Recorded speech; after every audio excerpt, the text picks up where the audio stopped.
Hello student, welcome back to my channel. This is Samsad Khan. I am presenting here with another video related to balance on current account and balance on capital account. Before this video, I have taught you how to make capital account and how to make current account, how many components of current account and how many components of capital account.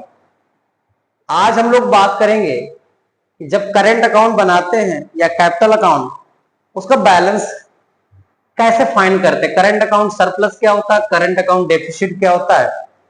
सबसे पहले मैं लिखा balance on current account. Current account में आपने format में जब structure देखा होगा प्रीवियस वीडियोस में कि all inflows recorded in credit side, ये स्ट्रक्चर ऑफ करंट और कैपिटल का दोनों का होता है कि जितना भी इनफ्लो होगा वो क्रेडिट में रिकॉर्ड होगा, आउटफ्लो आपका डेबिट में रिकॉर्ड होगा।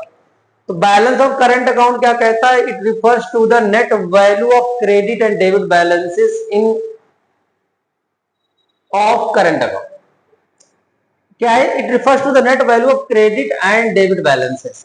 डेबिट और क्रेडिट का जो बैलेंस है, जो नेट बैलेंस इन दोनों का डिफरेंस जो आएगा वो बैलेंस ऑन करंट अकाउंट कहलाएगा।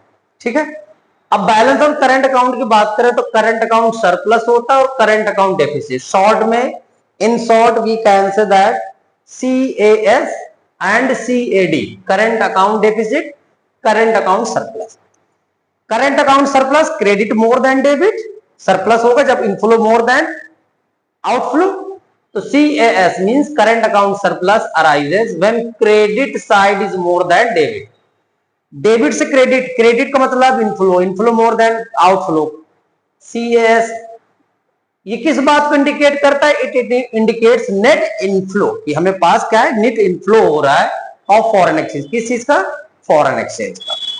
बात कर लेते हैं करंट अकाउंट डेफिसिट की। CAD क्या होता है, CAD कहता है कि जस्ट अपोजिट इसका, it arises, CAD arises when credit side is less than debit side, यानी डेबिट मोर देन है क्रेडिट से, यानी आउटफ्लो मोर देन इनफ्लो अगर होता है तो इसको हम लोग बोलते हैं करंट अकाउंट डेफिसिट।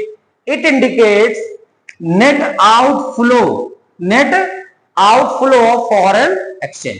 ये आउटफ्लो को इंडिकेट करता है। CAD किसको इंडिकेट करता है, आउटफ्लो को।